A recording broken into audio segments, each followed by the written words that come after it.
இங்க என்ன பண்ற? ஐயோ, என்னங்க நீங்க எங்க இங்க வந்தீங்க? ஏய், நீ தான் ஏன் ரூமுக்கு வந்திருக்க?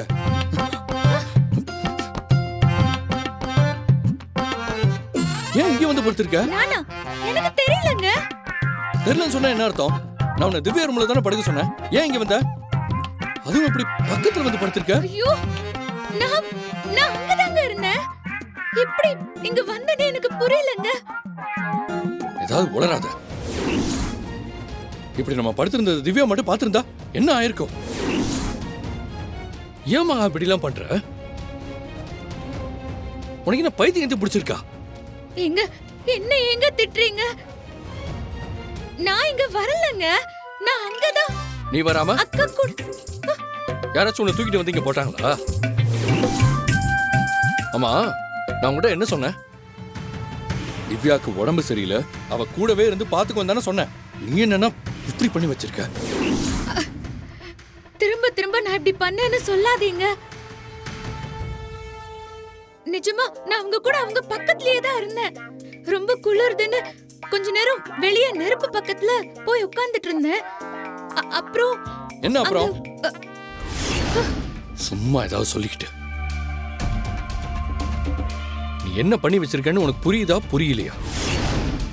ஏங்க இப்படி திட்டுறீங்க? நான் சொல்றத நம்பவே மாட்டீங்களா? உன்னை திவ்யா ரூம்ல தானே படுக்க சொன்னேன். நீ இந்த ரூம்ல ஏன் பக்கத்துல க்ளோஸா படுத்திருக்க? எப்படி? அதுக்கு பதில் சொல்லு. எனக்கு சொல்ல தெரியலங்க. நான் அந்த ரூம்ல தான் இருந்தேன். திரும்ப திரும்ப அதையே சொல்லாத. நான் தான் சொல்றேன்ல, எப்படி வந்தேன்னு தெரியலன்னு. ஏன் என்ன புரிஞ்சுக்க மாட்டேங்கிறீங்க?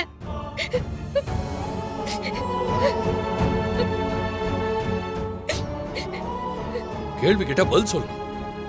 அதை விட்டு அழுதா என்ன அர்த்தம்?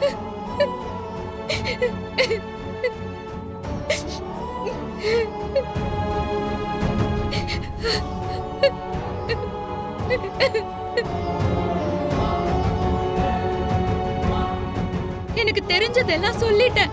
ஆனா நீங்க தான் நம்ப மாட்டேங்கிறீங்க. சத்தியமா இங்க எப்படி வந்தேன்னு எனக்கு தெரியலங்க. நான் அவங்க கூட தான் இருந்தேன். ஆனா நீங்க நான் சொல்றத காதுலயே வாங்காம சத்தம் போட்டுட்டே இருக்கீங்க. ஒரே கேள்விய திரும்ப திரும்ப கேட்டா நான் என்ன பதில் சொல்றது? எனக்கு வேற பதில் சொல்ல தெரியல. சத்தியமா நான் தப்பானவ இல்லங்க. இப்போ நீங்க என்ன புரிஞ்சுக்காம இருக்கலாம். ஆனா நான் தப்பானவ இல்லன்னு நீங்க புரிஞ்சுக்கும் போது அப்ப நான் உங்க முன்னாடி இருக்க மாட்டேன். அப்ப புரியும் உங்களுக்கு.